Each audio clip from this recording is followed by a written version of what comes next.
Maithili express की शानदार प्रस्तुति।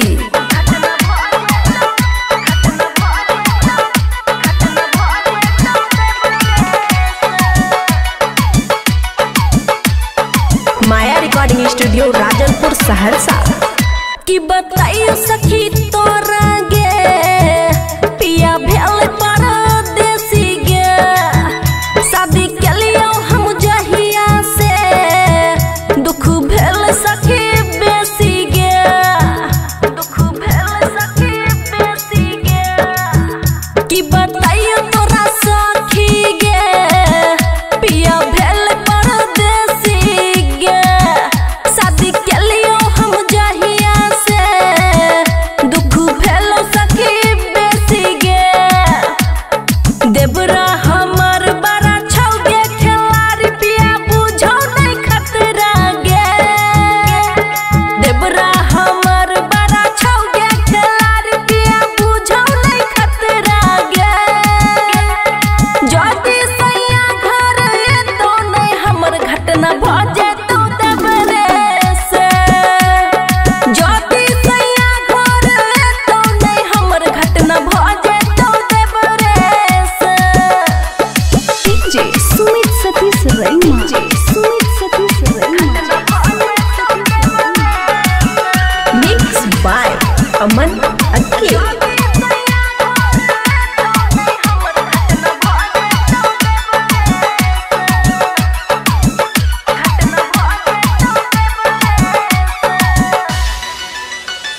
ससुरा से निक हमर रहोगे सखी, नहरा के हमारा यारवा के सखी, नहरा के हमारा यारवा। छोला भटूरा खिया के गे सखी, जुड़वो हमर जुड़ा गे सखी, जुड़वो हमर जुड़ा, जुड़वो हमर जुड़ा। ससुरा के निक हमर रहे गे सखी, नहरा के हमारा यारवा गे सखी, नहरा के हमारा यारवा। छोला भटूरा खिया के गे सखी, जुड़वो हमर जियुरवा गे सखी, जुड़वो हमर जियुरवा। जरो जवानी का बोडालो नहीं पानी रोजे सुतल के तकिया गे, जरो जवानी का बोडालो नहीं पानी रोजे सुतल के तकिया गे। जदी सैया घर एतो नहीं हमर घटना भ जेतो देवरे से, जदी सैया घर एतो नहीं हमर घटना भ जेतो देवरे से। डीजे सुमित सतीश रैमा, सुमित सतीश रैमा।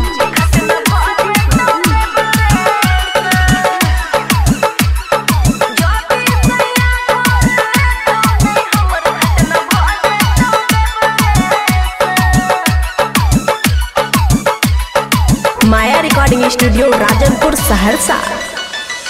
अमन अक्की पिया सुने गे सखी, बुझो नहीं हमर परेशानी गे सखी, बुझो नहीं हमर परेशानी। चढ़ल जवानी कोना सम्हारी, राखब अपन जवानी गे सखी, राखब अपन जवानी, राखब अपन जवानी। हे गैया मन अक्की पिया सुने गे सखी, बुझै नहीं हमर परेशानी गे सखी, बुझै नहीं हमर परेशानी।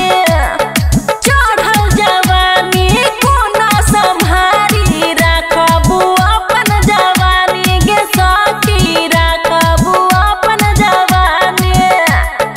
देवरा इंदर बड़ा छौ गे भूखाइल चीज मांग सखी बखरा गे, देवरा इंदर बड़ा छौ गे भूखाइल चीज मांग सखी बखरा गे। जदी सैया घर एतो नहीं हमर घटना भ जेतो देवरे से, जदी सैया घर एतो नहीं हमर घटना भ जेतो देवरा से। माया रिकॉर्डिंग स्टूडियो राजनपुर सहरसा।